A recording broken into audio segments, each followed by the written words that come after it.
रवि, एक युवा लेखक, हमेशा से ही भूतों और आत्माओं की कहानियों पर हंसता था। वो मानता था कि ये सब मन का वहम है, सच्चाई से परे। एक दिन रवि को अपनी नई किताब के लिए एक शांत जगह की तलाश थी। उसे एक पुरानी हवेली के बारे में पता चला जो गांव से दूर जंगल के पास स्थित थी। गांव वाले उस हवेली के बारे में अजीबोगरीब कहानियां सुनाते थे। उनका कहना था कि हवेली श्रापित है, वहां कोई नहीं रहता, जो भी गया कभी वापस नहीं आया। रवि ने इन कहानियों को नजरअंदाज कर दिया। उसने सोचा कि यह महज अंधविश्वास है। वो हवेली में रहने के लिए दृढ़ था। रवि हवेली पहुंचा।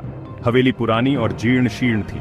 दीवारों पर सीलन के कारण काले धब्बे थे, खिड़कियां टूटी हुई थीं और दरवाजे चरमरा रहे थे। हवा में एक अजीब सी गंध थी। रवि ने एक गहरी सांस ली। उसे लगा कि यहां कुछ तो गड़बड़ है। फिर भी रवि ने खुद को समझाया कि डरने की कोई बात नहीं है। उसने अपना सामान अंदर रखा और लिखना शुरू कर दिया। पहली रात शांति से बीत गई। रवि को अपनी किताब पर काम करने में कोई परेशानी नहीं हुई। लेकिन दूसरी रात कुछ अलग थी। हवा तेज चल रही थी, पेड़ बेतहाशा हिल रहे थे और बारिश जोरों से हो रही थी। रवि अपने कमरे में बैठा लिख रहा था, तभी उसे कुछ आवाजें सुनाई दी। उसे लगा जैसे कोई उसके नाम से बुला रहा है। उसने ध्यान नहीं दिया और लिखता रहा, लेकिन आवाजें तेज होती गईं। अब वो साफ सुनाई दे रहा था, रवि रवि। रवि डर गया। उसने दरवाजा खोला और बाहर झांका। हॉल में अंधेरा था। उसने लाइट जलाने की कोशिश की, लेकिन लाइट नहीं जली। तभी उसने देखा एक साया हॉल में तेजी से गुजरा। रवि की सांसें थम गईं। वो समझ गया कि यहां अकेला नहीं है। अगले कुछ घंटे रवि के लिए किसी भयानक सपने से कम नहीं थे। उसे हर तरफ फुसफुसाहटें सुनाई दे रही थीं। साए इधर उधर घूम रहे थे। रवि डर के मारे कांप रहा था। सुबह होने पर रवि ने तय किया कि उसे गांव वालों से बात करनी होगी। वो डर के मारे हवेली से बाहर भागा और सीधा गांव के सरपंच के पास गया। सरपंच ने रवि की बात धैर्य से सुनी।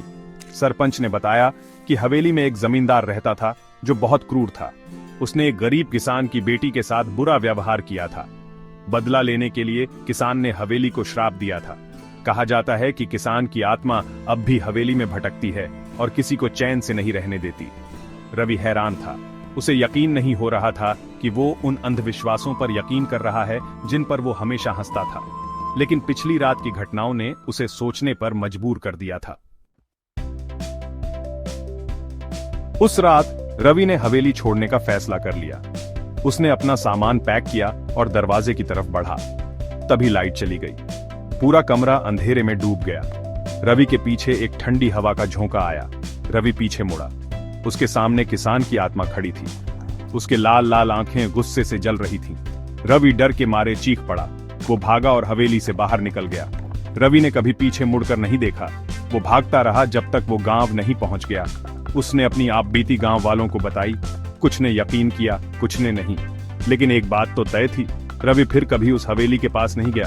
आज भी हवेली वीरान पड़ी है। लोग कहते हैं कि किसान की आत्मा आज भी वहां भटकती है, अपने श्राप के बंधन में जकड़ी हुई।